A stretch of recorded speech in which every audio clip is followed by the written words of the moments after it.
የውጭ ዜግነት ያላቸው ተጫዋቾች ሊጉን ጠቅመዋል ወይስ ጎርተዋል? እግር ኳስ ውስጥ ከገቡ በኋላ ስለ እግር ኳስ ያጠኑ ናቸው። ስለዚህ በእነዚህ ሰዎች ተመልምለው የሚመጡ ተጫዋቾች ምን አይነት ተጫዋቾች ናቸው? አንድ ነገር ልንገርህ፣ ዓለም ላይ ያሉ ብዙዎቹ ደላሎች እኮ አንዳንዶቹ በተጫዋችነት ያሳለፉ ናቸው፣ ተጫዋቾችም ናቸው። ለምሳሌ ኑዋንኮ ካኑ ኢትዮጵያ ውስጥ በመጣበት ሁኔታ የተፈጠረን አንድ አጋጣሚ ልንገር። በመቻል ምክንያት ካኑ ኢትዮጵያ መጣ። መጨረሻ ጨዋታው ካለቀ በኋላ ከልጄ ጋር ነበር የገባነው። ልጄ ፎቶ ካልተነሳው ከሁለቱ ጋር አለ። ከዛ ሁለቱን አናገርኳቸውና ከሁለቱ ጋር ሊነሳ ሲል በወቅቱ መቻል አብሮት የተጫወተው ቡድን የታንዛኒያ ነው ምናምን ቡድን ይመጣል። ከፊት መስመር ላይ በጣም ፈጣን ጎሉን ያስቆጠረ ተጫዋች ነበር። ይሄ ተጫዋች ኑዋንኮ ካኑ እንግዲህ በእንግድነት ነው የመጣው። ከዛ እኔ ፎቶ ለማስነሳት ባለች ጥቂት ሙቭመንት ውስጥ አብራችሁ ተነሱ ፎቶ ስለው ቆይ ትንሽ ይጠብቀኛልኝና ከዛ በኋላ ስልኩን አወጣና ተጫዋቹን አስጠራው። ሜዳ ላይ ነው። ካስጠራው በኋላ ዲሲ ዩናይትድ መጫወት አትፈልግም? ፈልጋለሁ አለው። ከፈለክ እንካዚ ላይ ጻፍ ስልክህን አለው። ስልኩን ጻፈለት። ምን እየሰራ ነው ኑዋንኮ ካኑ? የኤጀንትነት ስራ የምልመላ ስራ እየሰራ ነው። ቀጥታ ራሱ ይሰራል ወይስ ለሰው እንትን ብሎ ሌላ ነገር ሆኖ እሱ ነገር ግን የኤጀንትነት ስራ ውስጥ ይሳተፋሉ። የድሮ ተጫዋቾችን መልምለው ለተጫወቱበት ክለብ ሊሰጡ ይችላሉ፣ ለሌላም ኤጀንት ሊሰጡ ይችላሉ። ኤጀንትነትም ከፍተው ሊሰሩ ይችላሉ። ዛሬ ላይ ኤጀንትነት ትልቅ ስራ ነው። ነገር ግን በኢትዮጵያ ፕሪሚየር ሊግ ላይ ስትመጣ ግን ያሉት ኤጀንቶች እነዚህ ናቸው። እነዚህ ኤጀንቶች ደግሞ ከሀገር ውስጥ እንኳን ኡጋንዳ፣ ኬንያ ምናምን ሊሄዱ የሚችሉ አይደሉ። ሐዋሳ እንኳ ሄደው ኳስ አያዩ። ስለዚህ ቪዲዮ ነው የሚላከው። ቪዲዮ ሲመጣ ደግሞ በቪዲዮ የምታየው ኳስ ተጫዋች አንዳንዱ ኳስ ተጫዋች ከሊዮኔል ሜሲም ይበልጣል። በቃ የሚሰራው ቪዲዮ በሙሉ ስህተት የለበትም።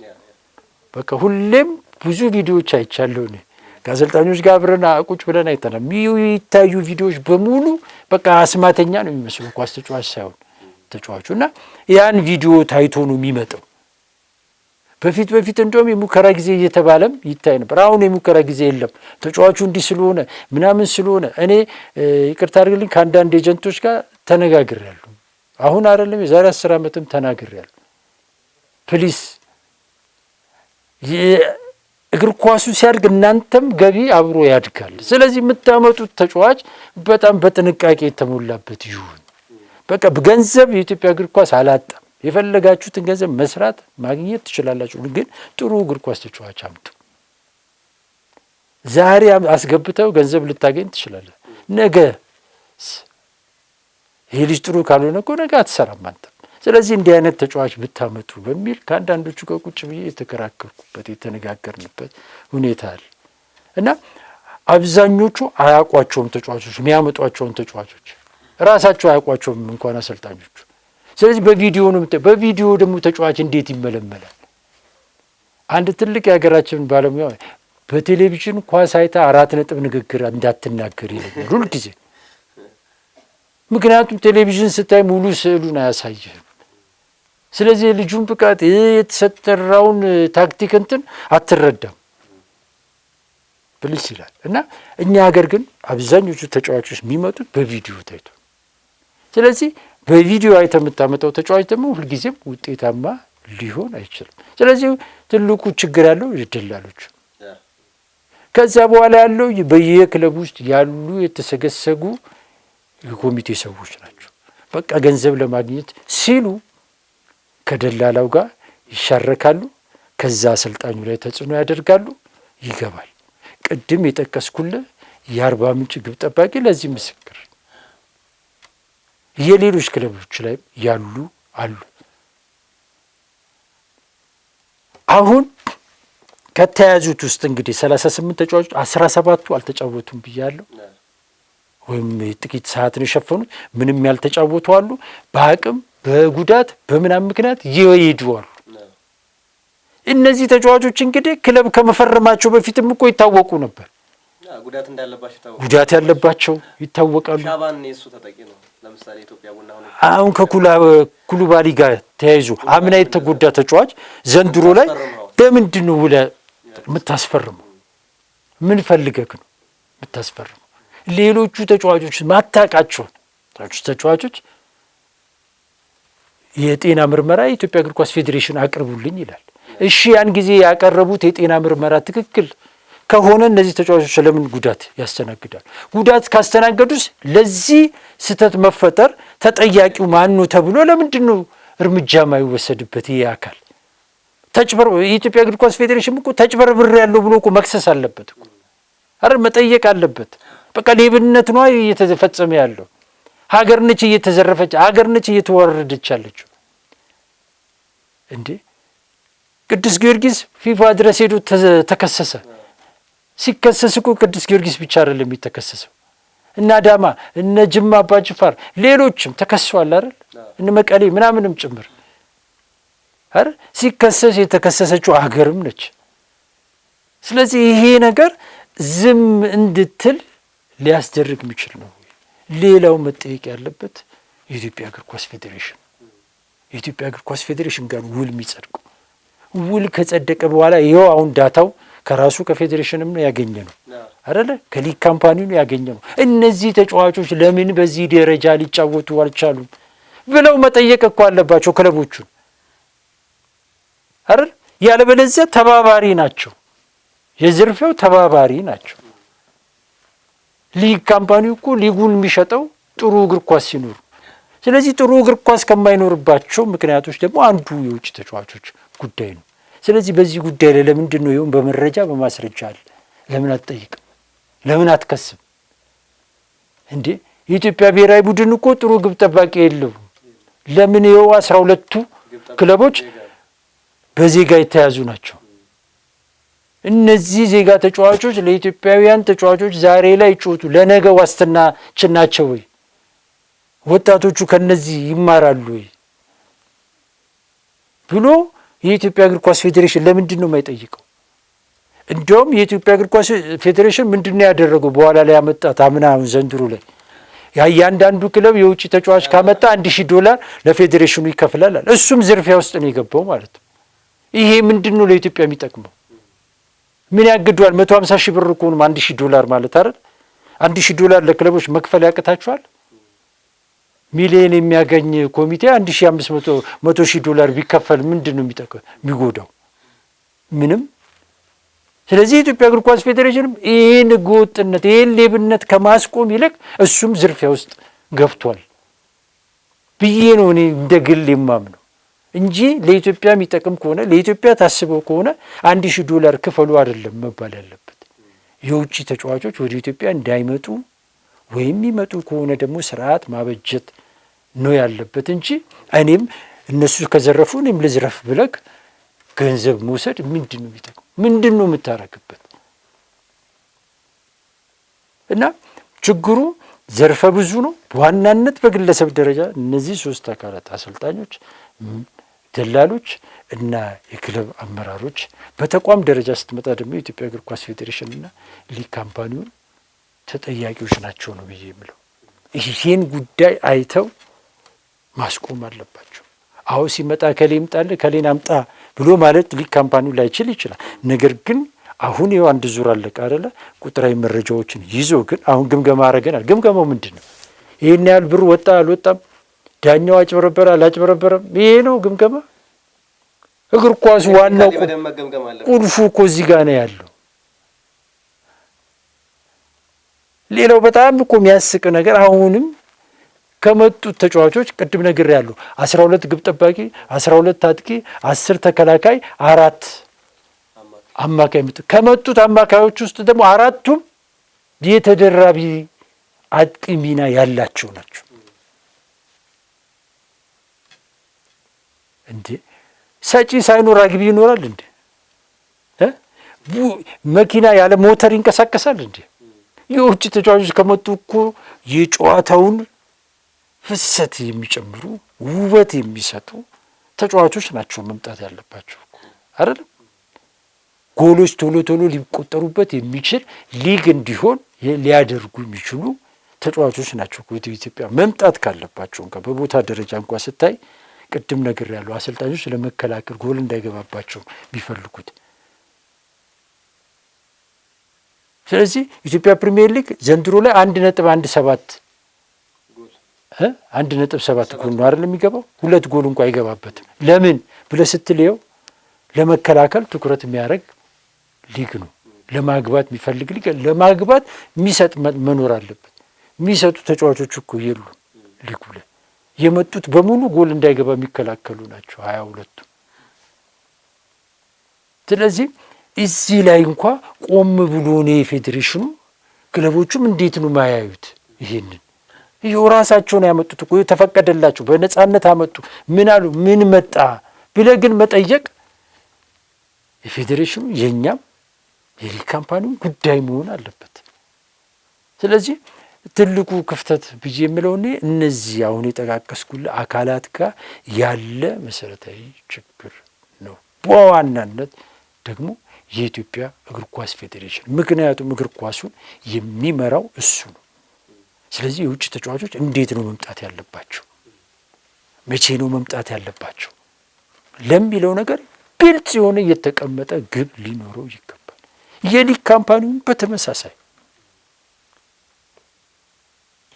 እንደ እግር ኳስ መለወጥ ከፈለግ በተቋም ደረጃ ነው ማሰብ፣ እንደ ተቋም ነው ማሰብ የሚያስፈልገውና እነዚህ ሁለት አካላት እኔ በዋናነት ተጠያቂዎች ናቸው ብዬ መውሰድ እንችላለን። በተቋም ደረጃ እነዚህ፣ በግለሰብ ደረጃ ደግሞ ቅድም ያልኩህን ነው ማቅረብ የሚቻለው። መልካም፣ በርካታ ነገሮችን አነሳን። ምናልባት የውጭ ተጫዋቾች ወደ ኢትዮጵያ ሲመጡ ቅድም ከባህሪም ጋር ያነሳናቸው ነገሮች ነበሩ። እሱ ላይ አንድ ነገር እንበልበት። የቅድም የመቻልንም ተጫዋች ፍሪምፖንግንም እንደዛ አንስተ ነው ነበረን። በተለይ ለአንደኛው ከሚሰጡት ነገር ልምድን ማካፈል በሚለው ሂደት ውስጥ ስለዚህ የባህሪው ሁኔታዎች ለተጫዋቾች ለነገ ወጣት ተጫዋቾች የሚያስተምሩት ነገር ሊኖር ይገባል። ምክንያቱም እንደ አንድ ከሌላ ሀገር እንደመጣ ተጫዋች ወይም ፕሮፌሽናል ተብሎ ነው አይደለም ወደ ኢትዮጵያ ፕሪሚየር ሊግ የሚመጡ። ስለዚህ በፕሮፌሽናል ደረጃ ያለ ተጫዋች ለወጣት ተጫዋች ምን ትምህርት ይሰጣል በሚለው ጉዳይ ላይ እነዚህ ተጫዋቾች ለእኛ ሀገር ተጫዋች ምን ሰጡ፣ ባህሪያቸውስ ምን ነበር የሚለውን ጉዳይ እናንሳውና ማጠቃለያ ላይ ደግሞ ምን አይነት ኃላፊነት መውሰድ አለበት። አሪፍ ነጥብ አነሳ። በጣም ዘንግቼው ነበር እኔ። ምን አስተማሩ ካልከኝ ዳንስ፣ ሰበብ፣ ጋጠ ወጥነት፣ ሲያልፍ ዝርፊያ። በአንድ ወቅት ኢትዮጵያ የሚመጡ ተጫዋቾች ከክለብ ተባረው ራስ ሆቴል አካባቢ ይዘርፉ ነበር ተደራጅተው። በቃ ኳስ ተጫዋች አይደሉም እና ማታ ማታ በዛ ጋር ስታልፍ አንግ ይሰራል። ተደራጅተው እዚህ እነ ምረት ሰፈርም ይኖሩ ነበር። ከዛ ነበረ የሆነ አንድ ደላላ እዛ ያኖራቸውና ከዛ እየመጡ በየክለቡ በሙከራ ተብሎ እኮ እዚህ መጥተው የውጭ ተጫዋቾች ተብሎ እኮ የወዳጅነት ጨዋታ ከክለብ ጋር ሁሉ ይጫወቱ ነበር እኮ። በቃ ዝም ብሎ ኢትዮጵያ ውስጥ ገንዘብ ይገኛል ተብሎ በቃ ፈሶ አምጥተዋቸው እዚህ ያኖሯቸውና ቲም ተሰራ። ለምሳሌ አሁን አዲስ አበባ ከነማ የነበረው በአምና አርባ ምንጭ የነበረው እንትና አዳማም አይደለም አዳማም ነበረ። ጸጉሩን የሚቀባ ሚድፊልድ ላይ ነው የሚጫወተው። አዲስ አበባ ከነማ ነበረ፣ ከዛ አዳማ፣ ከዛ አርባ ምንጭ ነበረ። እሱ እንደዚህ በወዳጅነት ጨዋታ ላይ ነው የተመለመለው። ከጤና ቡድን ማለት ነው። አዎ እንደዛ ተደርገው ይደረጉ ነበር። አምናውን ይሄ ተጫዋች ከአዳማ አርባ ምንጭ ገብቶ ከአርባ ምንጭ የተባረረው በቃ በየቀኑ ናይት ክለብ ነው። በቃ ይሄ ግብ ጠባቂውም አብሮት አለ። በዋናነት ግን እሱ ግብ ጠባቂ ውስጥ ሲጨፍር የነበረ ነው። ባለፈው ዓመት ላይ የነገርኩ አሁን ኢትዮጵያ ቡና የነበረ አሁን ፋሲል ከተማ ያለው ኳስ ተጫዋች ኢትዮጵያ ቡና ውስጥ የፈጠረውን ነገር ታስታውሳለህ? ኢትዮጵያ ቡና ካምፕ ውስጥ የፈጸመው እጅግ አሳፋሪ ወንጀል ሊባል የሚችል ክለቡ በዝምታ ሽሽው ያንኛው እንዲያውም ከተናገረን በኋላ ኢትዮጵያ ቡና ውስጥ እኮ ይጠቅም ነበር። ያባረሩት አንዱ በሱ ምክንያት በዲሲፕሊን የተባረረ ተጫዋች ግን እዛ ሄዷል። ለምን ከዚህ በዲሲፕሊን ሲባረር ለምን ተባረረ የሚለውን ነገር በግልጽ ማስቀመጥ ባለመቻሉ ፋሲልም ተቀብሏል። እንዲህ እያልክ በየክለቡ ስትመጣ በጣም ጨፋሪዎች ለመዝናኛ ነገርኩ ቅድም ቱሪስቶች ናቸው አብዛኞቹ ብዬ የምልህ ለዚህ ነው። በቃ ሁል ጊዜ ጨዋታ ከተደረገ ናይት ክለብ ብትሄድ በአብዛኛው የሚገኙት የውጭ ተጫዋቾች ናቸው። በጣም ይጨፍራሉ። ሁለተኛ ከተያዙ በኋላ መፈረማቸውን ካረጋገጡ በኋላ ሰበባቸው በጣም ብዙ ነው። በየምክንያቱ እዚህ ጋር ወጋኝ፣ እዚህ ጋር አመመኝ፣ እዚህ ጋር እንትን አለኝ ማይሉት ነገር የለም። በጣም ብዙ ሰበብ ያበዛሉ። አሁን ይኸው 17ቱ ተጫዋቾች እኮ ማይጫወቱት ለምንድን ነው? ከሕክምና ጋር ከጤና ጋር ከፐርፎርማንስ ጋር ከምን ጋር ተያይዞ ችግር ስላለባቸው የዲሲፕሊን ችግር በጣም አለባቸው። ሴሰኞች ናቸው ብዙዎቹ። እነዚህን ተጫዋቾች ደግሞ አብረ ካምፕ የምታኖረው በተለይ በአሁኑ ሰዓት 10 እና 15 የሚሆኑ ወጣት ተጫዋቾች ባሉበት ካምፕ ውስጥ በጣም ጥቂት የምትላቸው ለልምምድ ካልሆነ ካልጋቸው የማይወርዱ ከክፍላቸው የማይወጡ ጥቂት ተጫዋቾች አሉ። እውነት ለመናገር እውነት። ነገር ግን አብዛኞቹ ግን በጣም የዲሲፕሊን ችግር ያለባቸው ዋስ ተጫዋቾች ናቸው። በቃ ትንሽ እዛም ክለብ ነካክተው ስለመጡ የፊፋን ውል ካንተ በላይ ጠንቅቀው ያውቃሉ። ከዛ በኋላ ምንም አያመጡ። ውላችን በጣም የዋህ ነው። የኛ ሀገር ውል የዋህ ነው። በቃ 2 ዓመት ነው በቃ። ከዛ በኋላ ምን ትሆናለህ እንዴት ትሆናለህ ምናምን ምንም ነገር የለውም። ስለዚህ ሴፍ ዞን ናቸው።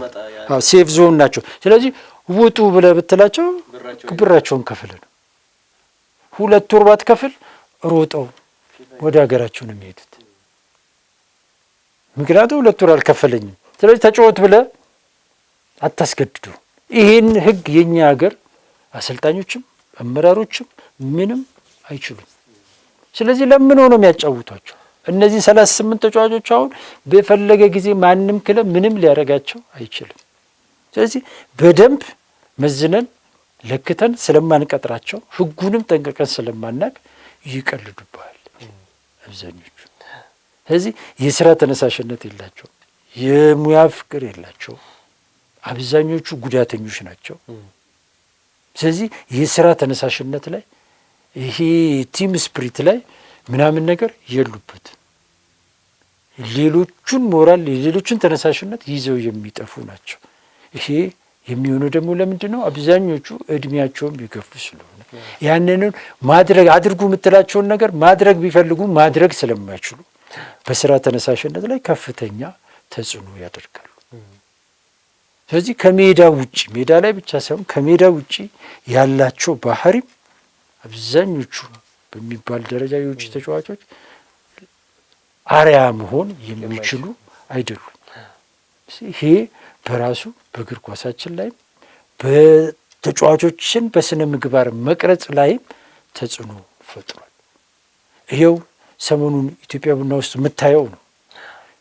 ኢትዮጵያውያን ተጫዋቾች ያላደረጉትን የውጭ ብላ ያመጣቸው ሞዴል ብላ ያመጣቸው ተጫዋቾች ዳኛ ካልደበደብን ከዛ አልፈው ተርፈው የገዛ ተጫዋቻቸውን ካልደበደብን ሲሉ እያየን ነው እየተመለከተ። ስለዚህ እንደዚህ አይነት ተጫዋቾች ነው ወይ ወደ ኢትዮጵያ የምታመጣው የሚለው ነገር በደንብ መሰመር መታየት ያለ በሜዳ ብቻ ሳይሆን ከሜዳም ውጭ የውጭ ተጫዋቾች በጣም ችግር ያለባቸው ተጫዋቾች ናቸው። ዲስፕሊን ላይ በተለይ ደግሞ በዲስፕሊን ሁኔታዎች ላይ ምንም ጥያቄ የለውም። በርካታ ተጫዋቾችን እየተመለከትን ነው ያለነው። ዞሮ ዞሮ ለሁሉም በኢትዮጵያ ፕሪሚየር ላይ የሚወጡ የውጭ ዜግነት ያላቸው ተጫዋቾች ፋይዳቸው ምንም እንደሆነ በደንብ እየተመለከትን ነው ያለነው። ስለዚህ እያንዳንዱ ሰው እነዚህን ተጫዋቾች ሲያመጣ ምናልባት በመጣቸው ተጫዋቾች እኔ ሊያፈር ይገባዋል ብዬ ነው። በተለይ ደላሎች ምንን ቤዛ አድርገው እንደሚያመጣቸው አንዳንዴ ይገርመኛል ሁላ። ይሄ የምመለከተው ነገር ሜዳ ላይ የምመለከተው ምናልባት በቁመት ከኛ ተጫዋቾች የሚበልጡ በመሆናቸው እንጂ ከዛ ውጭ ያየውባቸው ነገር የለምና ቁመትን መሰረት አድርገው ነው የኛ ደላሎቹም እንግዲህ አስፈራሚ ኮሚቴ የሚሆን አላውቅም። አሰራራችን ግልጽ ስላልሆነ ያን ነገር ማወቅ ከባድ ነው። በርግጥ ግን የሚመጡት ነገሮች ልክ ያልሆኑ ነገሮች ናቸው ለሁሉም። ግን ምናልባት አጠቃላይ የውጭ ዜጋ ተጫዋቾች ኢትዮጵያ ውስጥ እየመጡ ነው። ስለዚህ ሲመጡ ደግሞ እንደዚህ አይነት አበርክቶን እየሰጡ የሚፈልገውን አይነት አበርክቶ እየሰጡን አይደለም። ስለዚህ በኢትዮጵያ እግር ኳስ ፌዴሬሽን በኢትዮጵያ ፕሪሚየር ሊግ አክሲዮን ማህበርም ምን አይነት አቋም ሊወሰድ ይገባል የሚለውን ነገር አጠር አድርገን እንመልከት። የደላሎችንም አንስተናቸዋል። ስለዚህ በተለይ በኢትዮጵያ እግር ኳስ ፌዴሬሽን እና በኢትዮጵያ ፕሪሚየር ሊግ አክሲዮን ማህበር ላይ ምን አይነት አቋም ሊወሰድ ይገባል በእነዚህ የውጭ ዜጋ ተጫዋቾች ላይ የሚለውን ነገር እንመልከት። እንግዲህ የመጀመሪያው መሆን አለበት ብዬ የምለው የምልመላ ስርዓታችንን በደንብ መፈተሽ ማየት ያስፈልጋል። ሌላው ዓለም ስላደረገ ብቻ እኛም ማድረግ አለብን የሚለው አስተሳሰብ መቆም መቅረት አለበት። ስለዚህ ከኮረጅን ሁሌም እንደምንለው ሁሉንም ነገር በደንብ ነው መኮረጅ አለብን። የምትፈልገውን ብቻ መኮረጅ የለብህም። ስለዚህ ሌላው ዓለም ላይ ተጫዋች ሲመለመል በደላላ ይመለመላል፣ ይታያል። አንዱ ነው ግን ደላላ። ክለቡ የራሱ የተጫዋች መልማይ ሊኖረው ይገባል። ጠንካራ የቴክኒክ ዲፓርትመንት ሊኖረው ይገባል። አሁን ኢትዮጵያ ቴክኒክ ዳይሬክተር ይባላል። ቴክኒክ ዳይሬክተር በስሩ ምን አለ? ምንም ነገር የለም። በስሩ ግን የተጫዋች መልማይ የሚባል መኖር አለበት። እንግዲህ ቴክኒክ ዳይሬክተር አለ፣ ተጫዋች መልማይ አለ፣ የአሰልጣኝ ቡድኑ ራሱ አለ። እነዚህ አካላት ያዩት ተጫዋች አይተው የተስማሙበት ተጫዋች ነው መምጣት ያለበት። ይሄ ስርዓት መፈጠር አለ። ማንም ኤጀንት ተጫዋች ሊጠቁም ይችላል። ባይጠቁምም ደግሞ ተጫዋች ማምጣት ከፈለግ በዛ ኤጀንት ስር ነው ኤጀንቱን ነው የምታናገረው። ኤጀንቱ የምታናገረው አንተ ተጫዋች መልምለ ያለውን ፕሮሰስ ለመጨረስ ነው እንጂ መሆን ያለበት ኤጀንቱ መልማይ ሆኖ አምጥቶልክ አንተ ተጫዋች እንዴት ታመጣለህ? ምን አሰልጣኝ አይደለም ምን አይደለም ኤጀንት አይደለም። እሱ ቅድም የጠቀስኩልህ ካኑ እንኳ ቢያመጣልክ አንተ ለኔ ቲም ይሆናል አይሆንም ብለህ የምትለውን እኮ አንተ ነው የምትወስነው። አንተ ነህ ቲምህን የምታውቀው፣ አንተ ነህ በጀትህን የምታውቀው፣ አንተ ነህ ተጫዋቾችን የምታውቀው። ስለዚህ አንተ ነህ መወሰን ያለብህ። አሁን ግን ኢትዮጵያ ፕሪሚየር ሊግ ላይ ግን ይሄ የውጭ ተጫዋች ማምጣት ግዴታ ነው ወይ? ወደዛ የሚያስወጣክ ምንድን ነው? ከወጣክ ደግሞ እንዴት ነው መውጣት ያለብን? እነዚህ ቅድም ያልኩን ስርዓቶች መጀመሪያ ማሟላት ያስፈልጋል። ቪዲዮ አይተክ ሳይሆን በአካል ሄደክ አይተክ መልምለ ነው ማምጣት ያለብን። መልማይ ተጫዋች የሚያስፈልግ ከሆነ መልማይ ያስፈልጋል። መልማይ የሚያስፈልግ ደግሞ በጀት ያስፈልጋል። በጀት ደግሞ የተገደበ መሆን የለበትም። ስለዚህ እዛ ደረጃ ካልደረስክ ደግሞ እዚህ ውስጥ አለመግባት ሌላ ዘዴ መቀየስ ነው የሚያስፈልግ እንጂ ምንም የማታውቀውን ተጫዋች በቪዲዮ እያየክ ተጫዋች ማስፈረም እውነት ለእግር ኳሱ አለማሰብ ነው የሚሆነው። በየትኛውም መመዘኛ አዋጭ አይደለም። ይህን አካሄድ ሄደንበታል። ስለዚህ መቆም አለበት።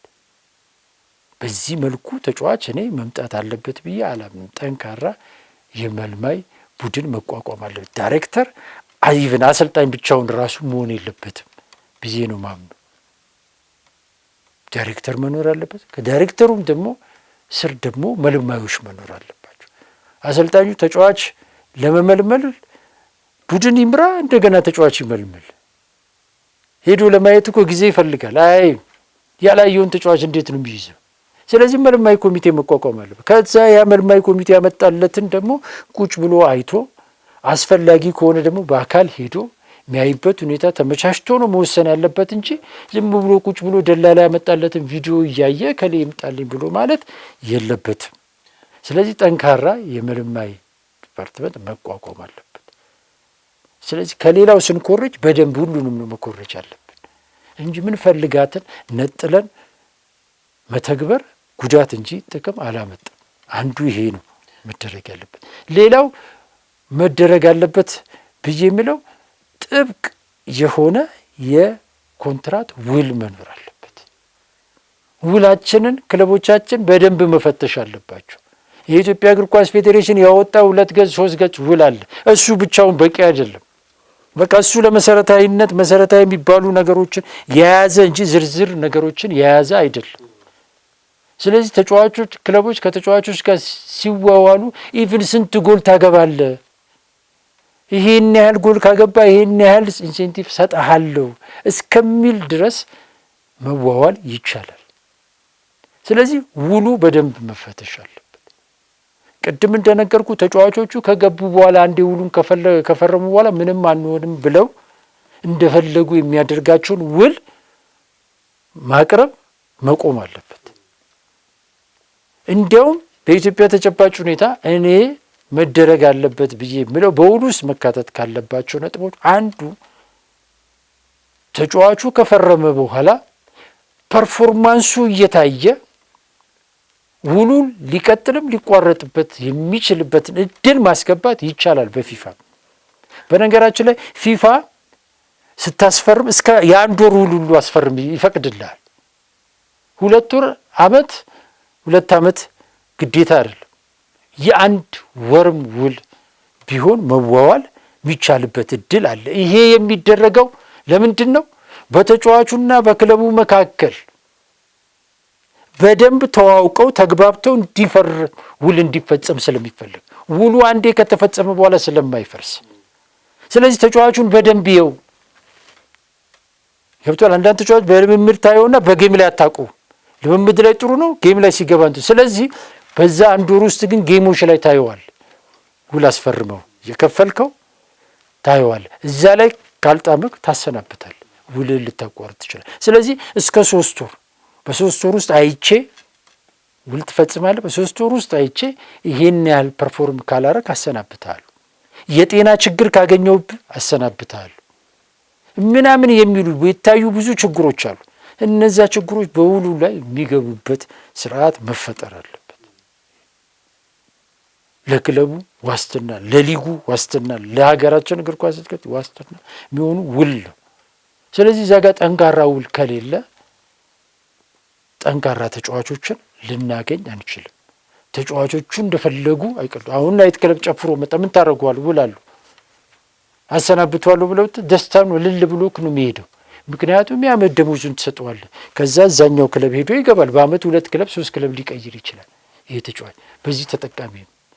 ስለዚህ ይሄ እንዳይሆን ውሉ በደንብ መታየት መስተካከል አለበት ብዬ ነው ማስበው። ክለቦች 5 ምንም የማይሰሩ ተጫዋቾች አሁን እንደመቻል አይነት ከምታስፈርም 1 ጥራት ያለው ተጫዋች ብታስፈርም በቲም ላይ ትርጉም ያለው ለውጥ ያመጣል።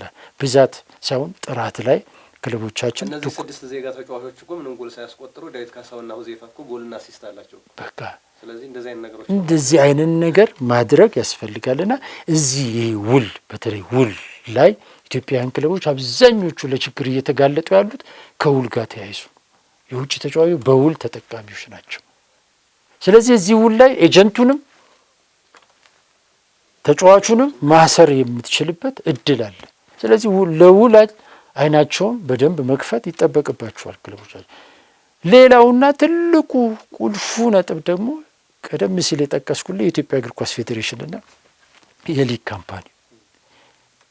ካምፓኒው የሊጉን ጥራት ደረጃ ለማሳደግ የኢትዮጵያ እግር ኳስ ፌዴሬሽን ደግሞ ጠንካራ ብሔራዊ ቡድን እንዲኖረን የሚመጡ ተጫዋቾች ከሊጉ አንጻር ከኢትዮጵያ ብሔራዊ ቡድን አንጻር መቃኘት አለባቸው። ወደ ኢትዮጵያ የሚመጡ ተጫዋቾች ምን አይነት ተጫዋቾች ናቸው የሚለውን የኢትዮጵያ እግር ኳስ ፌዴሬሽን እንደ ሕግ ማስቀመጥ አለበት። ለምሳሌ በአፍሪካ የሀገራት ደረጃ ላይ ለምሳሌ ከ1 እስከ 20 ከሆኑ ሀገሮች ውስጥ የሚመጣ ባለፉት 2 ዓመታት በሀገሪቷ ብሔራዊ ቡድን ላይ የተጫወተ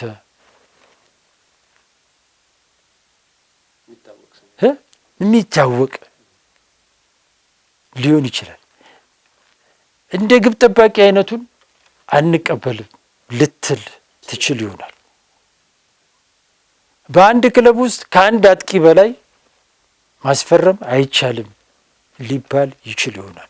ሌሎች ጥናት ይፈልጋል። በዛ መሰረት ማድረግ ይቻላል። ግን እንደ ሀገር ብሔራዊ ቡድኑ እንዴት ነው ተጠቃሚ ማድረግ የምንችለው? አንድ ክለብ ላይ 3 አጥቂ ከውጭ አምጥተክ እንዴት ነው የኢትዮጵያ ብሔራዊ ቡድን አጥቂ ኑሮ ብለህ የምትለው? ከ20 ክለብ 12ቱ ወይም አሁን ባለው መረጃ ደግሞ ወቅታዊ መረጃ 13ቱ የውጭ ግብ ጠባቂ ይዘው የኢትዮጵያ ብሔራዊ ቡድን ግብ ጠባቂ ያፍራ። ከ7 መምረጥና ከ20 መምረጥ አንድ ነው ለኢትዮጵያ አይደለም። ስለዚህ ይህ እንዲህ አይነት ነገሮች በደንብ በባለሙያዎች ቁጭ ብለው ተሰባስበው የኢትዮጵያ ፕሪሚየር ሊግን ያሰለጠኑ አሰልጣኞች በሙሉ በዚህ ጉዳይ ላይ የኢትዮጵያ እግር ኳስ ፌዴሬሽን የብሔራዊ ቡድኑን አሰልጣኝ ጨምሮ ውይይት አድርጎ የውጭ ተጫዋቾች ጉዳይ የቱ ጋ ነው በእኛ ሀገር ክፍተት ያለው? ስለዚህ የቱ ጋ ቢመጡ ያንን ክፍተት በአጭር ጊዜ መሙላት እንችላለን። በረጅም ጊዜ በስልጠና ነው የሚሞላው። በአጭር ጊዜ ግን እንደዚህ አይነት የውጭ ተጫዋቾችን በማምጣት ጋፓችንን እንሞላለን። ስለዚህ የእኛ ጋፕ የቱ ጋ ነው? የቱ ጋ ነው ክፍተት ያለብን? የቱ ጋ ነው ድክመት ያለብን? የቱ ጋ ነው የእኛ ሀገር ተጫዋቾች በስልጠናም በምንም ብንሰጣቸው ሊሻሻሉ ሊለወጡ ያልቻሉት የሚለው ነገር ተለይቶ እዛ ቦታ ላይ እንዲመጣ መወሰን።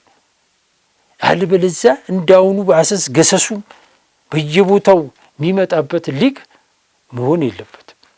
አሁን እያመጣን ያለ ነው ቱሪስቶች እንጂ እግር ኳስ ተጫዋቾች አይደለም ወደ ኢትዮጵያ እየመጡ ያሉት። ስለዚህ ይሄ መቆም አለበት። ይሄን የሚያቆመው ደግሞ የኢትዮጵያ እግር ኳስ ፌዴሬሽን። አሰልጣኝ ዮሐንስ ሳሌም እንደ ኢትዮጵያ ብሔራዊ ቡድን አሰልጣኝነታቸው አሁን ላይ አንዱ ሊዋጉት የሚገባ ጉዳይ ይሄ ነው። በቃ ቡድን ልጆች ሰብስበ መስራት ብቻ ሳይሆን መጀመሪያ ስርዓቱን ማበጀት ያስፈልጋል። ስራቸውን ቀላል ልታደርግ የምትችለው እንደዚህ አይነት መሰረታዊ ነገሮችን በየክለቦቹ ላይ በሀገሪቱ እግር ኳስ ላይ ስትጥል ነው። እዛ ድረስ ኃላፊነት አለባቸው አሰልጣኝ ዮሐንስ ሳሌም። ስለዚህ ሌሎች የሀገራችን ክለቦችን እንዲሁ በየኮሪደሩ በየሻይ ቤቱ ስናወራ የምናወራውን ወሬ ወደ አደባባይ አምጥተን ለሀገራችን እግር ኳስ ለውጥ መስራት ይጠበቅብናል ብዬ ነው የማስበው። እንደ አጠቃላይ እነዚህን ከውል ጋር ተያይዞ ከተጫዋች ምልመላ ጋር ተያይዞ እንደ ሀገር የኢትዮጵያ ብሔራዊ ቡድንና የኢትዮጵያ ፕሪሚየር ሊግን ደረጃ ክብር ከመጠበቅ አኳያ ስርዓት መበጀት መቻል አለበት። ህግ መውጣት መቻል አለበት። ከሶማሌም ከሞሮኮም ወይም ከካሜሩን ከጋናም ምናመጣ ሊግ መሆን የለበትም። የሆነ ቦታ መገደብ መቻል አለበት። እኛም ለራሳችን ደረጃ መስጠት አለብን።